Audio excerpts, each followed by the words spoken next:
Peace, everyone. Welcome back to another episode of BABTalks. This is episode 7. Here with my brother Asafo, and we have two lovely guests. I will bring both of those guests on to allow them to introduce themselves. Miss Stephanie and Sara. You can go in whatever order you want. Then, as always, we will get started with back and forth questions from me and Asafo.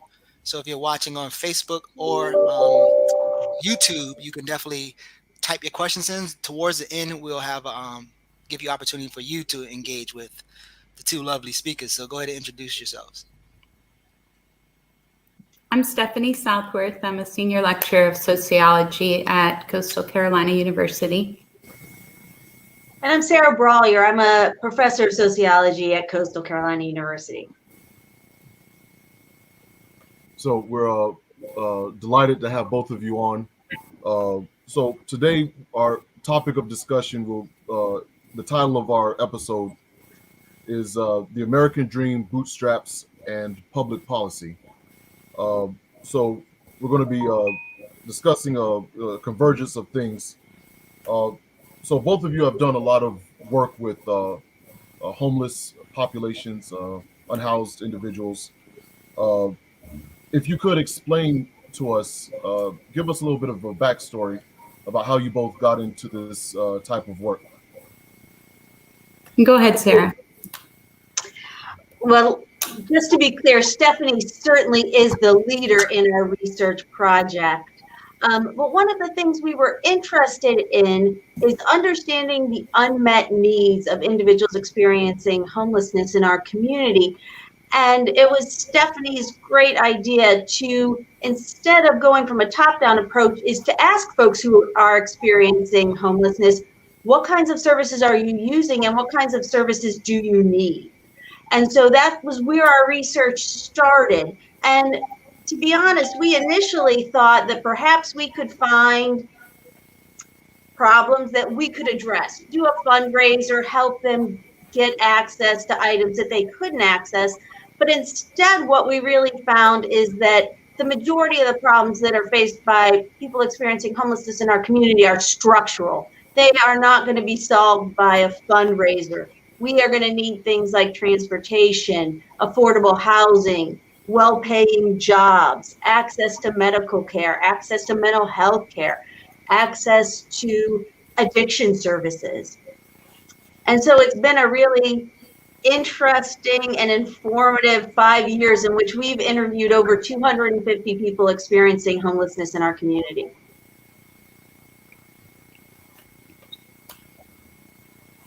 Do you want to add anything, Stephanie?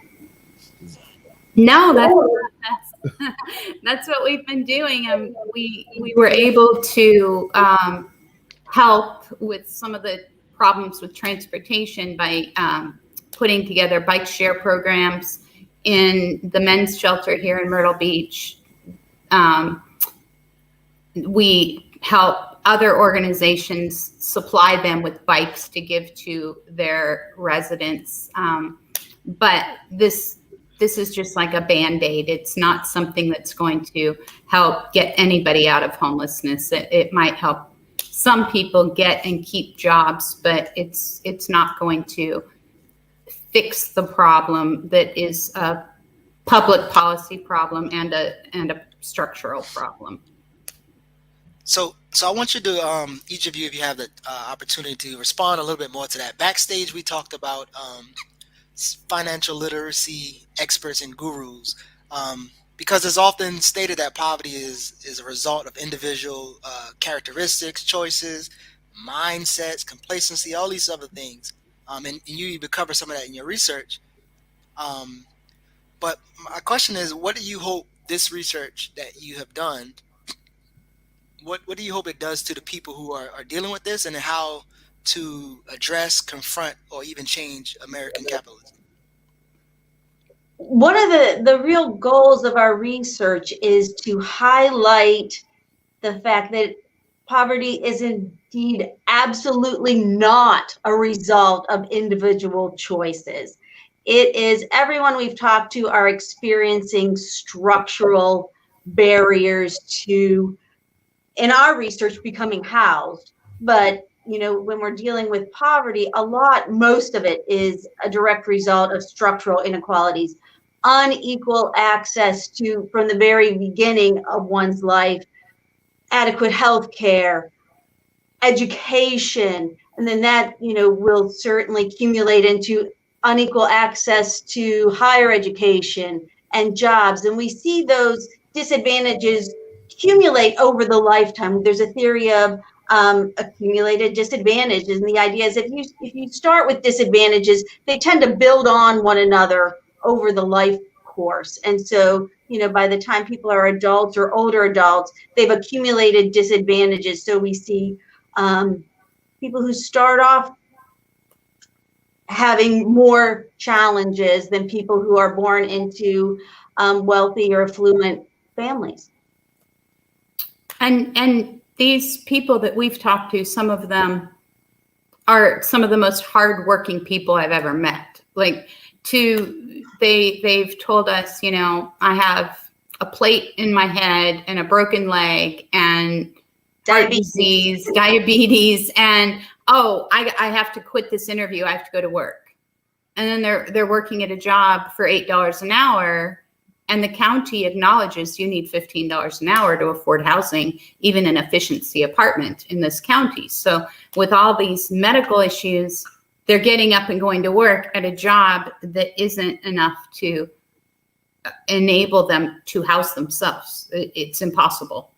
And Stephanie brings up a good point. I think one of the myths surrounding homelessness, you often hear people say, well, they want to be homeless. People are choosing. We didn't talk to anybody. Nobody said, well, this was my life choice. Instead, they all highlight those problems that I've talked about. I lost my job. I was incarcerated, and once I got out, I'm having trouble securing employment and housing. Someone in my family died. I got sick. One of my parents got sick. I got divorced. And so, we don't have adequate structures to deal with people. Lots of people are one paycheck away from homelessness, and something happens that they lose that paycheck, and then they fall into homelessness, and we don't have structures in place to stop that. Right. I think it's always interesting the language that is created and accepted. Like when we talk about like capitalism, and Stephanie brought up a good point that the state recognize that the minimum wage should be around $15 an hour. And you're like, okay, what is the minimum I can pay these people so that I can maximize my profit? And we're like, okay with that. Like, it's not like we're not challenging that to say what's a livable wage or what's a maximum wage or some other languages. So I think that's an interesting thing. We need to challenge that. Yeah. And another thing, in the 1970s, homelessness was almost gone. I mean, we have history that shows that homelessness is not inevitable in a capitalist nation. Even it's not inevitable. You don't have to go all the way to socialism to reduce or eliminate homelessness. When Ronald Reagan was elected, he started cut welfare, cut funding to schools, cut just about every social program we have out there, including environment, things that keep people safe. And when he did that, within 2 years, homelessness had increased to 500,000 people. And it's never shrunk below that since 1980, because the federal government, whether it be Republicans or Democrats, have continued these cuts.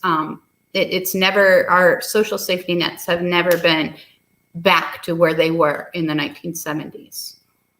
So, when scholars were looking around and seeing, if homelessness was a problem, they're saying, no, I think we're doing pretty good. This isn't something we need to worry about. And within 2 years, it was back to being a social problem. And that really does show how public policy can impact the way people live.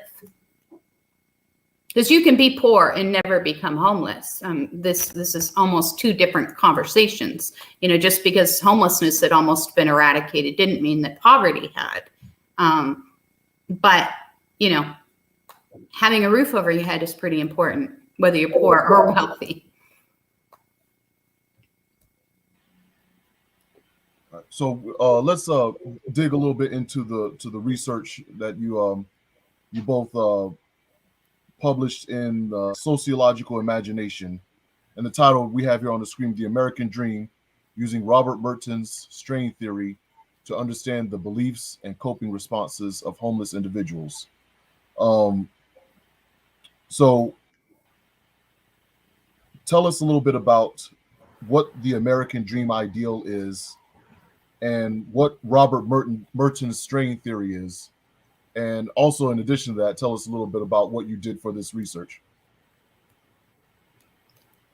So Robert Merton developed a theory, and it was actually a theory of deviance. He wanted to see what people's responses were when they were confronted with not being able to meet their goals. And he outlined several things, including they can, innovate, become drug dealers and learn how to make money illegally, or they can, just conform and do what they're supposed to do, even though they know that they probably won't succeed, or they can, all these different coping mechanisms. And one of the things that we were kind of surprised is when we looked at all of our interviews, we realized that rather than becoming drug dealers or just dropping out of society or, trying to run away or rejecting this idea of the American dream, that the idea that people, if you work hard, you'll succeed.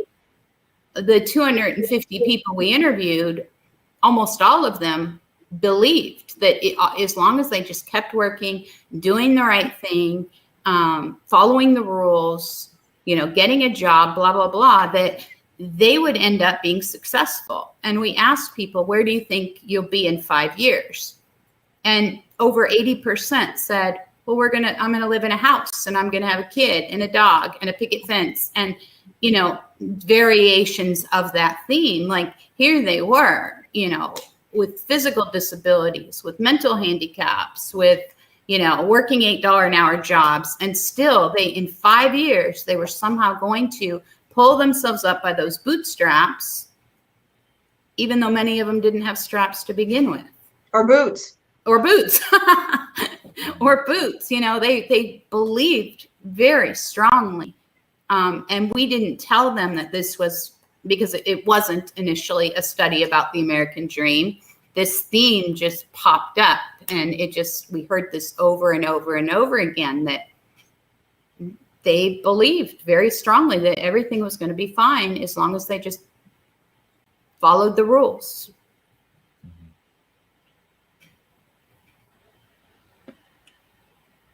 Did you have anything to add, Sara? No, I think you summarized it perfectly. And one of the things that we really came away with is how problematic that buying into that can be, because it really places the responsibility on the individual. And we see that ideology coming from every level of folks that interacted with people experiencing homelessness, and, including the government, the local government, the social service workers, the idea that it is ultimately your responsibility to solve your homelessness when they're working $8 an hour jobs that will never result in enough money to afford housing. When they're fighting, as Stephanie outlined, serious mental and physical health issues. So instead of, and that was one of my big concerns, was that in all of the folks we interacted with, there was very little discussion of what should we be doing as a city, a state, a country to address these structural inequalities. It was all placing that responsibility back on the individual. So that was one of the. I'm sorry. That was one of the more interesting aspects of the paper that I read. It was the response or the attitude that many of the staff persons, people who work within the city or the county that are responsible for helping unhoused populations, that the kind of attitude that they were taking toward the homeless, and many of them had embraced what is described as the toxic charity model. So, what is the toxic charity model? What is toxic charity, and what are some specific ways that people in the Horry County or Myrtle Beach, uh, I guess, bureaucracy, uh, exhibited that mindset, that attitude? Sarah, you want to take that? That's yours, Stephanie. Toxic charity is this this man named Robert Lupton wrote a book called Toxic Charity, and in this book, it goes back to the old wayfarers' lodges of the 1800s, where people would end up at this place and say, "Well, I will dig ditches if you let me sleep in your barn or let me sleep in your lodge." And the theory is that you don't want to give anybody a handout, because if you do, then they won't learn to work and they won't learn to fend for themselves, that they'll become dependent on the charity of others. And this is very common. I hear this even in my classes.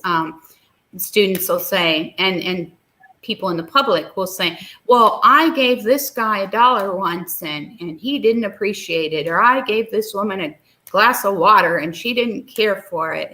They're unappreciative. And if you make them work for this glass of water or this $1, that they'll learn to appreciate it more, theoretically, and then they'll be grateful and everybody will be better off. Robert Lupton was brought to Myrtle Beach by the city. Maybe it wasn't the city. It was some charity organizations along with the city. The city co-sponsored it, I think.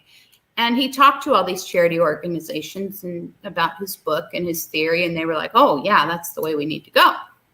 Because all these people, and these people in quotes, they won't appreciate us or what we're giving them if they don't earn it. And so that's kind of the model under which a lot of these charity organizations are run, is, if you want something from us, then what are you going to do for us? And when somebody is on the last rung of the social ladder, that seems to me a little bit cruel, and it doesn't work. These people are not homeless because they're given too many handouts, and that's ludicrous. But that seems to be a very common model for a lot of the nonprofits around here. Not all of them, but a lot of them. So it seems that this Robert guy wrote a follow-up book, Charity Detox, and I also, from what I read, he considers himself a Christian and a capitalist, right? And I know that especially our community has had rough times with both Christians and capitalists. Very explicitly, to help people recover from these books and people like that, could you go into how you believe poverty is created and then how it must be solved? I know you kind of mentioned it earlier, but tell us how you believe, or you learned that poverty is created, and again, what should or must be some solutions to, if not alleviate it, get rid of it? Well, like I said before, you don't have to go all the way to socialism. And I say that because most people think if you're talking about public policy, trying to even the playing field, you're socialists or whatever. You don't have to go all the way there to make sure that people have their basic needs met. Like I said, Ronald Reagan, there was a period of about 10 years in which poverty wasn't eliminated, but homelessness was. And that was all because of public policy.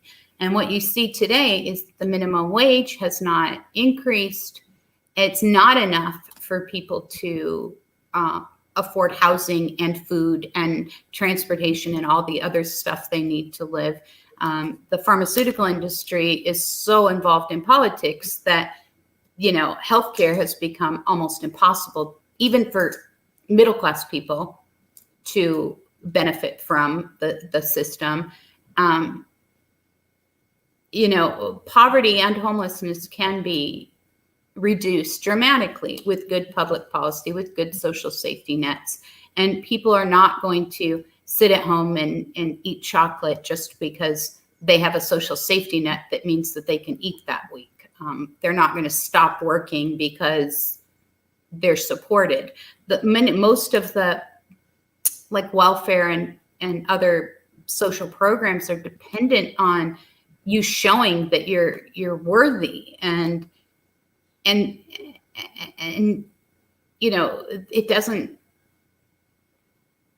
doesn't make sense the way that the aid is given out and the way it is today. I mean, if you have a child and you don't have daycare for that child, how are you supposed to go to work? Or if going to work, you're spending all your money on daycare, it doesn't make sense even to work. So for a country that wants people to work so much, they sure don't provide a lot of incentives for working. I don't think I answered that question, but I had a bunch of stuff going through my head right then. No, I think you got at the root of it. Is if we want to seriously address poverty, we need to have policy and structural changes. We need to pay people wages that they can afford housing, and we need to have an adequate supply of housing that's affordable. We need to give people access to basic health care, basic mental health care, treatment for addiction. The lack of all of those contribute to the inequality and the high rates of poverty. Sorry. I remember reading in the paper, one gentleman was asked something to the effect of, I don't recall the exact question, but what do you think could be done to help your situation and what have you, something to that effect. And I recall the answer was extremely interesting. He said that there should be a class where people are taught the secret. Yes, so there's where people are taught, about the book, The Secret. I'm not sure if our audience is familiar with the book, but I guess this kind of idea that focuses on the power of positive thinking. Mm-hmm. And it really goes to show the insidiousness of this kind of magical thinking when it comes to poverty and marginalization in general. Absolutely, and it goes back to, you are ultimately responsible for all of the outcomes in your life without looking at, it's really hard to think your way out of a criminal record or mental or physical health issues, your lack of education so that you can't get a higher paying job. Those are hard things to think your way out of, to positive, use positive imaging. Another thing is, you just made me think of something, is that it's not just middle class and upper class people that are thinking this way about the poor. A lot of them, people that are poor, I shouldn't say them, people who are unhoused or homeless in this case, they feel the same way. This has been such a part of our culture and so ingrained from the time we're born. We're told, work hard and you'll succeed, that they might make allowances for themselves. Like, well, I am in this shelter because I have these problems, but all these other people, they just don't want to work. So even within disadvantaged communities, they are still promoting this idea that if other people would just work harder, then they would be able to be okay. It's from the time we're born, everything around us gives us this message, and it's really hard for people not to believe that when that's all they know. tell me this. The concept meritocracy. Could you explain that and then tell us if you think it's a problem, is problematic or not? So the idea of a meritocracy is that everyone's success is based on their own merit. So if you are successful, it is because, in fact, you deserve that success. You've worked hard and done all of the right things. So of course we think it's problematic. It always makes me think of the quote, he was born on third base, but thinks he hit a triple. The idea is lots of people have these advantages and they don't even recognize it. They think it's because of their own merit, but yet they really did start out way ahead. And so the idea, a meritocracy in and of itself is not problematic. The idea that we believe we're living in a meritocracy is problematic because we indeed are not. Your life chances are absolutely affected by the family you're born into and what kinds of resources they have access to. I'm reminded when you said that, I'm reminded of I wasn't going to mention this. This wasn't one of the questions we had prepared, but I'm reminded of this book, Dream Hoarders by Richard Reeves. Okay. And he talks about this is a very good book, very important book, and I recommend it highly. And he talks about in this book this idea that I think we make a mistake when we just talk about the 1% versus the 99%. And I think we need to change that up, because it's not just the 1%, but he also argues that it's the top 20% that are also problematic, and push this idea of the meritocracy, and we are where we are because we worked hard and had the talent, and those people that are beneath us are where they are because they just didn't want to work hard enough. They didn't want to burn the midnight oil or go to the right school or join the right club in high school or whatever, or their resumes aren't good enough, or any number of things. And so it's not just the 1%, but the 20%. And on top of that, another interesting thing that he makes mention of in the book is that it's not just a conservative ideology. That there are many liberals, or self-proclaimed liberals, who have adopted this idea of meritocracy and bootstraps as well. Right. That reminds me of this is actually going to preface for my next question. So there's a celebrity that I know that we have like these conversations. I don't know why I have the conversation with. Maybe it's weird to me, and I remember we was talking about like the Rihanna situation. Rihanna has access to this 1.4 billion, and then that guy who gave her access has 19 billion off of the deal, and they can make that much because 200 kids are mining blood mica, right? And they're like, well, she worked really hard, but she's being propped. So there's a quote in your report that says the mass media and the advertisement industry contribute to this ideology by portraying the success promised by the dream as a highly desirable and attainable lifestyle for all. My question is, what roles, if any, do celebrities play in this topic of homelessness, poverty, and this American dream? Do you see them playing any role in this overall thing, celebrities? Well, one thing that comes to mind is we do love a story about a celebrity who started off in an impoverished background and made it big.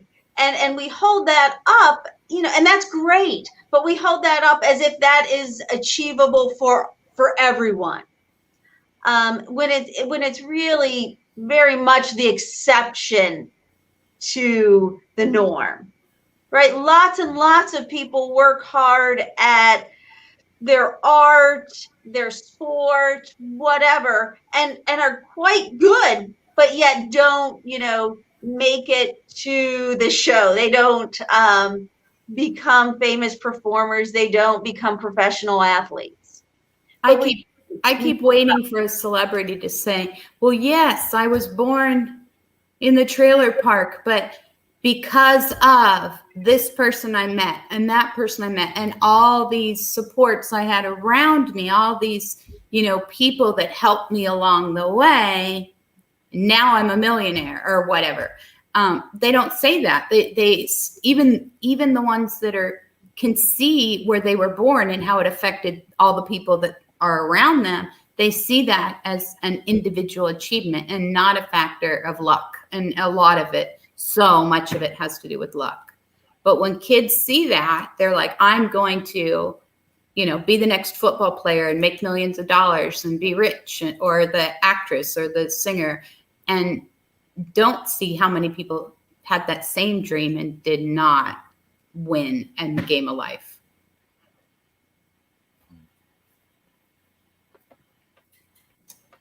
So so one of our people in the comments raised a very interesting question. I'm going to post it here so we can take a look. All right, so, and this is a question I was going to raise as well, especially with Stephanie. If we don't have to go all the way to socialism, is it suggested here that capitalism is not the reason for homelessness? If capitalism profits from marginalization, from oppression of various forms, if it's a zero-sum game, how is it feasible that it may be possible? I may agree with you, Stephanie, that it may be possible to eliminate homelessness under a capitalist regime, economic regime, but is it feasible with those at the top, the 1%, the 20%, the ruling class, the elite, whomever, benefiting from extracting as much money or resources, what have you, as they can, and keeping those at the bottom barely on the level of subsistence? Is it feasible that we could get rid of homelessness?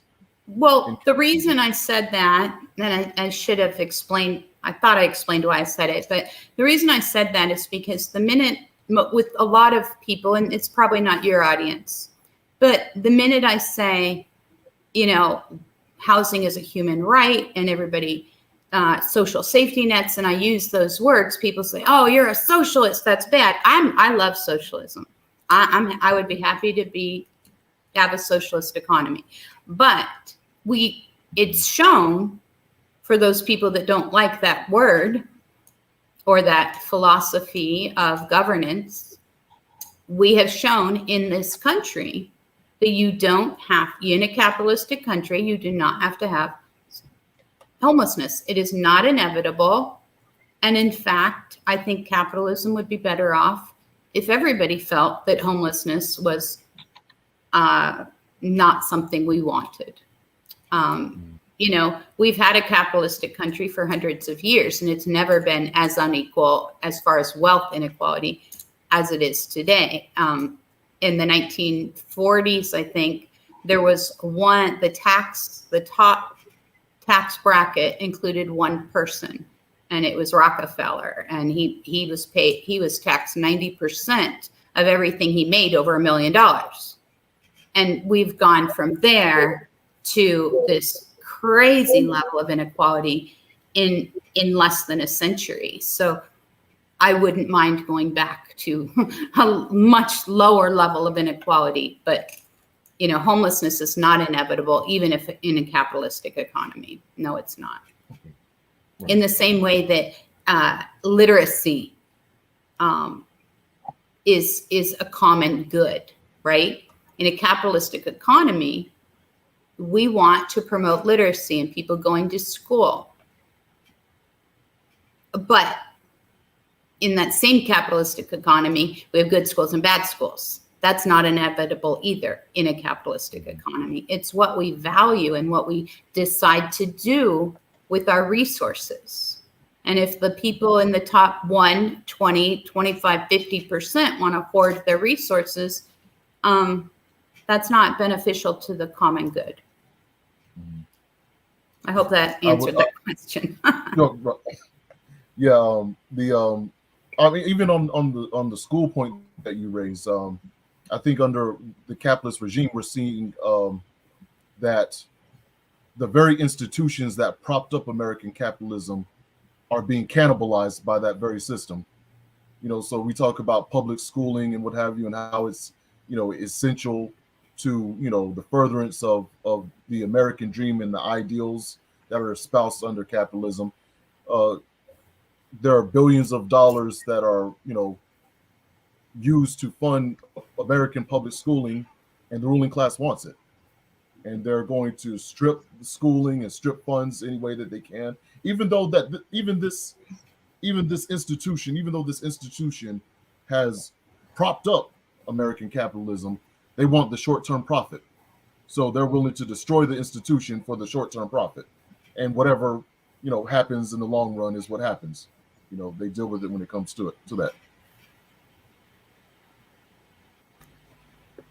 So I want to ask a question about, and I know the research was probably focused more on class as opposed to like racial analysis, but reading one of the stats, Black children born in low-income parents or with low-income parents have just about 2.5% chance of raising to the top fifth of the household income distribution as adults. White children born into those same families have 4 times more likely to reach the threshold. Have you noticed any things in terms of the study, like the direct relation between the American dream and Black families as opposed to other families? Is there anything that stood out in your research? Well, most of the people we interviewed were white,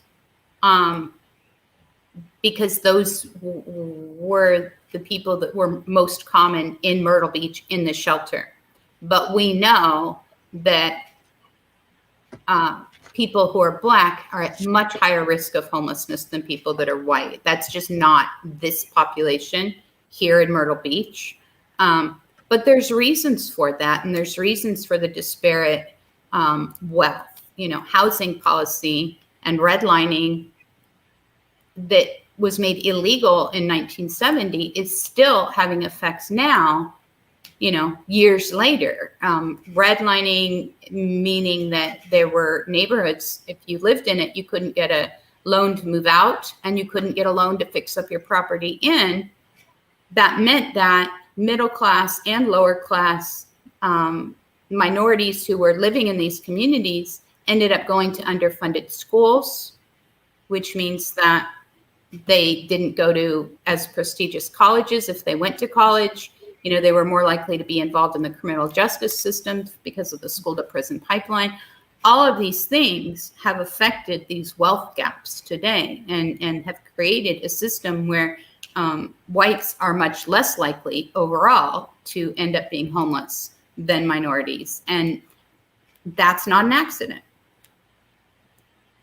As far as public policy goes, that was done purposefully. Did that answer your question?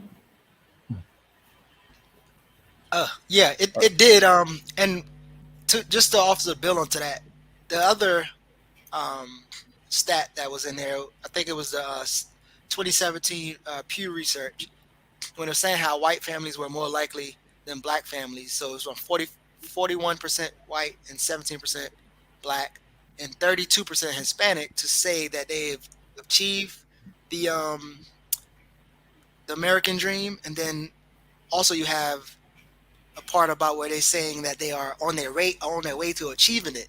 And it's like they're lower, Black families, on achieving it, so they say. And then in terms of that they will achieve it, like they actually have a higher percentage of saying, yeah, I know I would do it. And I was wondering, do you think there's any factors in those Black families being higher to believing that they're going to actually achieve it one day? There have actually been studies done on this, why that keeps coming up. And if you haven't read Ain't No Making It, that's a very good book that kind of explains this by following 2 groups of students over time. What has been found is that even though Black families are less likely to say they have achieved it, they are more likely to think that they're on their way to achieving the American dream. And that's because they look back at where their parents and their grandparents were, which they see themselves relatively better off. And so a lot of times they think, well, my parents were worse off than I was, and their parents were worse off than I was. I'm not in the projects anymore. I now, I'm in this other part of town. My kids are going to better schools than I did. And that is pretty consistent over time. For the last 30 years, these studies have found that kind of over and over again. Whether it's real or not is a different story. But these people that are answering the surveys are not the same people, but different groups of people have been found to have that same experience or feel that same way. Right. So and that's just the explanation that has been given, that white families who are low income see themselves and their parents as kind of staying stagnant. Right. Where Black families kind of look back generations and see progress. So, I guess this is I'm randomly asking now a softball question, and the audience too, if you want to answer this, but does that now mean, or thinking about that study, there's a lot of Black families that I want my kids to have what I didn't have. Like, that's actually the goal. So, Asafo and in the audience, do you feel like now it's partly our fault because we have the wrong goals, and we, is that a way to be like, oh well, we just shooting for the wrong target? In the Asafo, you can answer. I'll say that if I understand the question correctly, I think I don't think it's necessarily wanting more for our children than we had.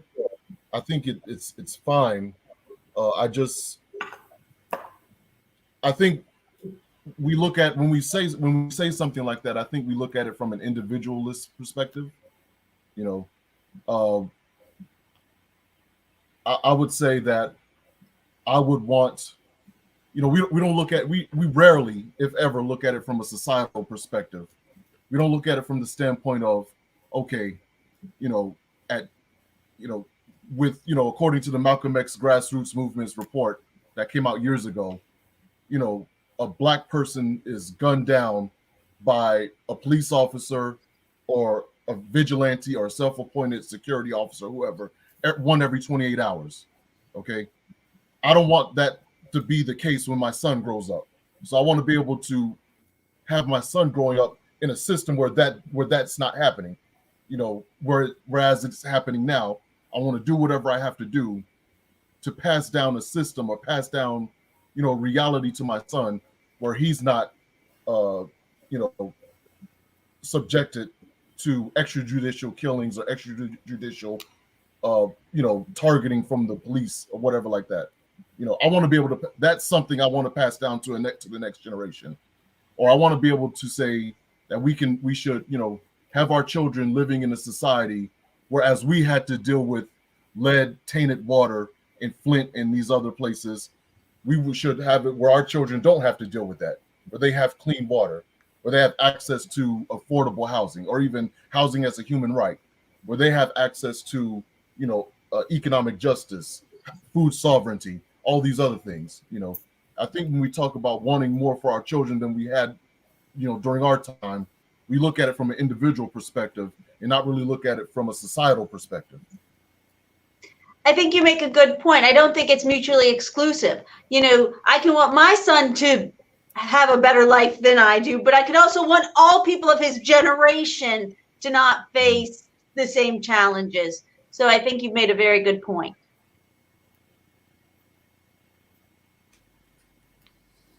Go ahead, all right, so we got about 15 minutes. We're gonna wrap up soon, but I wanted to ask you, there was an interesting article in Liberation, the newspaper for the Party for Socialism and Liberation, where the homeless in Atlanta came together to form a union to demand from City Hall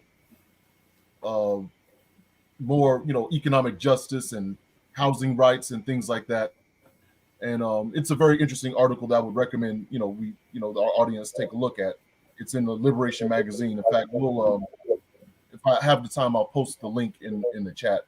But what are your thoughts on this idea of homeless populations forming unions and, you know, homeless groups organizing in this way and engaging in uh, direct action, uh, nonviolent civil disobedience, things like that, in order to have these policies that we discussed earlier implemented? Do you think that's feasible? Do you think it's possible that something like that could happen in Myrtle Beach even? I think one of the challenges of that is that for folks experiencing homelessness, so much of their time is spent on just day-to-day survival, just making sure that, you know, they are getting adequate access to basic necessities, that it's really challenging for them to have the time and space and mental space to organize. But I want to back that up by saying one of the things I would love to see more locally and at all levels is to have their voice representative. I think that is incredibly powerful and more powerful than me coming in, even, you know, as a sociologist, as a college professor, and saying, well, this is what I found in my research. To hear it directly from the people experiencing homelessness is much more powerful. So I think that is great. I just think that it's a challenge beyond what people who are housed and have all their needs met would face in organizing any kind of social resistance. And in Myrtle Beach, they have a committee set up to decide what to do about homelessness. They've been meeting for weeks. They held a public meeting last week, and their solution was to tell people to put out signs, spend money on signs, telling people not to feed the homeless. That's it. That was their solution. Don't give money to the homeless, give money to these other charities instead. After weeks and weeks of meeting, you know, if there's no political will to do anything, and homeless people who are homeless are struggling just to stay out of the rain or stay out of the heat, it's really difficult, I would think, for them to advocate for rights that the politicians don't think they should have. You know, when I saw that article, I thought it was always interesting. One of the statements they said that homelessness is a violation of human rights, which I think everybody should agree to. But in our communities and probably in our circles, they consider Atlanta the Wakanda city, right? T.I. and Killer Mike was on TV talking about they Wakanda, and but at the same time, you know, Mayor Keisha, she has put together some solutions or some response to homelessness, and in my opinion, they're like piecemeal. They're full of shit. What would you say are some other BS ineffective solutions that maybe are put out there to address homelessness, and what the people should not accept, and just some things that you've seen or heard or feel that is just definitely a waste of time? Well, one of the things that has emerged from our research that's problematic is the criminalization of homelessness. The, you know, arresting folks for being in public, for panhandling. It's simply not effective. And again, it's a violation of their human rights. You know, if you don't have any other place to be and you're sleeping in public, arresting a person for doing that seems to be unjust, in my opinion. So I would think that's one of my primary concerns about response is the arresting folks, making it illegal to feed people. It's illegal to feed people in public in Myrtle Beach, and so that's problematic. Like, churches cannot come into a public space and offer food Or clothes, or just about anything. We did a jacket distribution last year, and we had to sneak around make sure we weren't seen when we were giving out these jackets. And the people who were homeless that we spoke to said, oh, you don't want anybody to see you doing that because you can get arrested. And I'm like, I know, but you're cold, so here you go. Like, the stereotyping that goes on gets a little bit ridiculous. But also, busking, which in a lot of major cities is kind of a tourist attraction when people play their music or whatever, that's illegal. So when people want to do, entertain others as a way to make money, they're arrested for that too. So it's almost like, well, if I don't do anything, I can get arrested. If I do something, I can get arrested. And when I ask for help, all the shelters are full. So they're literally leaving people without a choice. And they're 99.9% of the time, they're not getting arrested because they want to sleep in a jail bed, which is another stereotype. Wow. I think you just gave me some inspiration. If you can be arrested for panhandling, we should probably get a law to arrest people for selling financial literacy to poor people. So absolutely, y'all should sign my petition, and we're gonna make this happen. That should be criminal. There's a whole market that takes advantage of the financial illiteracy of low income folks. I could go on, but you are absolutely right. All right, so tell us as we're wrapping up, tell us a little bit more about the Rolling Forward project. I know I want to say one more thing about that financial literacy. Yes, of course. Some of the low-income people I know are better with their money than any wealthy person I've met. Like, to be able to stretch $10 to make food for your children for a week is very skillful. So just because you're poor does not mean that you're illiterate financially. Like, it does not mean you don't know what to do, how to deal with your money. You can't deal with money that you don't have. Sorry. No, you're right. Go ahead, Sarah. Go ahead. No, I was just going to say, part of what I was referring to is lots of times folks who have low incomes are just faced with such high interest rates on anything that they want to do that it really is criminal. Yeah.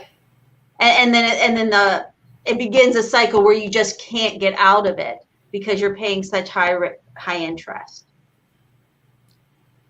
So it's not necessarily their lack of knowledge, it's their position. People are taking advantage of their position. Sorry, I'll stop. No, it's okay. It's okay. Anything, and you learn rather quickly that anything can be said about poor people. You don't need any type of documentation. You don't need any type of research. You can make these just broad, absurd generalizations about millions of people, and people will accept it. People will agree with it, and it's shocking to me how willing we are to accept such absurdities. But yeah, go ahead. Sociologists often think of that as othering. We often think of the poor as other. We love to have someone, they are not us, right? And we couldn't become that. So it's really easy to make assumptions about people who are the other. And so I think the poor are a big other in our country. Most people consider themselves to be middle class regardless of their income.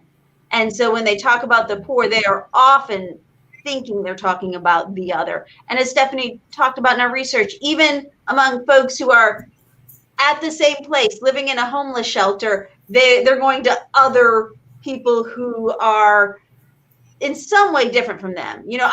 I'm here because of one bad experience, but those folks, they don't want to work. They X, Y, and Z. So I think that touches into, the idea that they are somehow different and inferior to the speaker. We other each other. We do. Yes. So tell us more about the Rolling Forward project, what you do, and how can people want to support what they can do. Sure. Well, we do a couple different things.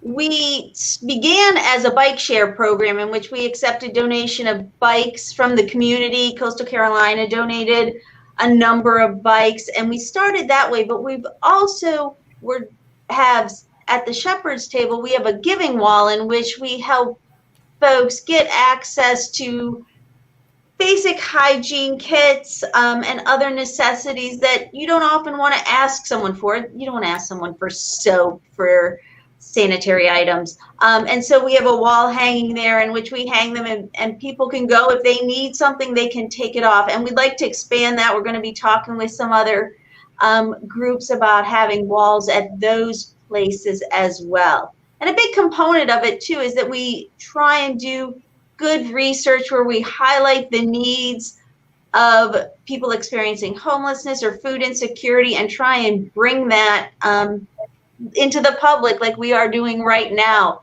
so that other people are talking about it and thinking about it. Another thing is, very few organizations ask people, low-income people, unhoused people, food insecure people, what they need. I can't find a published study since 1999 where they've asked them what they need. And so what we are doing is unique in that we haven't stopped. We haven't stopped talking to people. We are continuing to ask different people about their needs and let them tell us what to do instead of being from the top down and having some organization say, well, this is what we have, take it or leave it. We're like, well, what do you need? And we'll see what we can do to get it. If enough people say they need toilet paper, we will get you some toilet paper or whatever, bikes. And actually the giving, we call them the giving walls. And these giving walls came from so many people saying, well, I just want deodorant and I don't want to have to ask somebody if they have deodorant or toilet paper or Kleenex or just things that most of us take for granted. We go to the store and get. If you're down to your last penny, you might have to do without. And so we have these walls where it's free. Nobody's going to ask them. They can take 6 bags if they want. And nobody's going to question what they are doing with those 6 bags. So that's our most recent initiative. Awesome. So we have the link at the bottom of the screen there on Facebook. If there's someone wanted to offer support, either financial support or make a donation, how would they be able to do so? They can message us through the Rolling Forward page, and we'd be happy to chat with them about that. That's how we get most of our donations. And if they follow the page, when we need something specific, we usually say, does anybody have any toothbrushes to donate? We need toothbrushes or whatever it is, bikes sometimes. So we're pretty receptive, or we answer pretty quick, our messages. That's awesome. And, we're going to look at a couple of the comments here before we wrap up. But I'll just also say, and I think we're all in agreement here. And Stephanie, you made mention of this at the beginning of the interview. What we don't want is someone to come along or see this video or look at the the Facebook link and what have you and say, oh, these people already got it covered. So we don't we're good. We don't at the end of the day, the fight is for policy, and I think we're all in agreement with that. Yeah, absolutely. The fight is for broad, widespread economic justice that goes over and above what individual organizations or groups can do, and and I think we need to make that clear. When we talk to people, and I would love for a day when they don't need us. Absolutely. Right, absolutely. Right, so, Geechee, let's look at some of the comments here, or? Yeah, while you're looking through the comments, I guess I asked a personal nerd question. So what are some books or literature or anything that either you are reading that you would share or advise people to check out? That's all you, Steph. I'm reading murder mysteries. The book Evicted by Matthew Desmond is a very, very good book on, it's an ethnography about people that are on the verge of getting evicted. They also, Matthew Desmond also looks at the perspective of the landlord, and it does a very good job of trying to present both sides. The landlord usually ends up not looking very good, but he tries really hard. And I can't think of the name of it, but Ain't No Making It is an excellent book. I can't think of the name of the author right now, but he followed two groups of boys, one Black and Hispanic and one white group, from the time they were in elementary school all the way till they were in their 40s, and looked at where they thought they would be when they grew up and how hard they worked towards that, and then shows how they ended up. And the minority kids were very had high aspirations, did good in school, all this other stuff, and the white kids kind of were drug addicts and stuff. They lived in the same neighborhood, and they ended up about in the same place. And so it kind of showed that aspirations sometimes don't matter if you don't have all these other social safety nets and such in place. Awesome. Thank you. So let's okay, Iris, as my Uncle Fred used to say, given a choice, who among us would choose to do bad? So that goes back to the I'm sorry, go ahead. No, she makes an excellent point in that, lots of times people look at people who are successful and say they made good choices, but what you have to acknowledge is they had good choices. They had good choices to make. And so the folks we're talking about may not have had good choices. And I'll stop. She also adds, we need a maximum wage if there's going to be a minimum wage. What do you all think about the case? There's a great book. I actually ordered, it's on the way to me now. The Case for a Maximum Wage, where I guess it talks about a cap that you put on like the CEOs and the wealthy, people who are in these corporations, kind of a cap on how much they can make in comparison with those who are on lower rungs. What do you think about that? Do you think that would be an effective public policy? Yes. Well, maybe they shouldn't be able to make over a certain percentage more than their lowest paid worker. And then maybe that would be the tide to lift all boats. My favorite meme is, after $1 billion, you get a dog park named after you, and that's it. Okay. So let's look here. Could this be the root of "will work for food" signs that we see at the roadside? I think she's referring to the Lupton Lupton book that you mentioned. Mm-hmm. Yeah. Okay. Yeah, people probably think that if they show that they're willing to work, that people will give them more, because that's what people have been told their whole lives. Like, well, get a job. So if they put the sign, "we'll work for food," maybe people will actually help us. Yeah. To add to the other answer about the dog park and also meritocracy, I would like for somebody to show me that they did $1 billion worth of work one time. If they can show me that, then they can have that billion. Right. Let's see here. This message is embedded in fairy tales. I think Iris is referring to the Secret and the positive thinking. And there's the other book. What is it called? Was it Toxic Positivity, Stephanie? Toxic Charity. No. Yeah, The Secret. I know what you're talking about. I don't know the Barbara Ehrenreich. Yeah, there's another one. There is a toxic positivity. Well, right. Yeah, there is. I don't know the book, but that is a thing. The book by Barbara Ehrenreich. I can't remember. I'm sorry. I can't remember the name. Let's see what else. That goes along with Napoleon Hill's Think and Grow Rich. If these people come up in the conversation, dead the conversation immediately. Okay.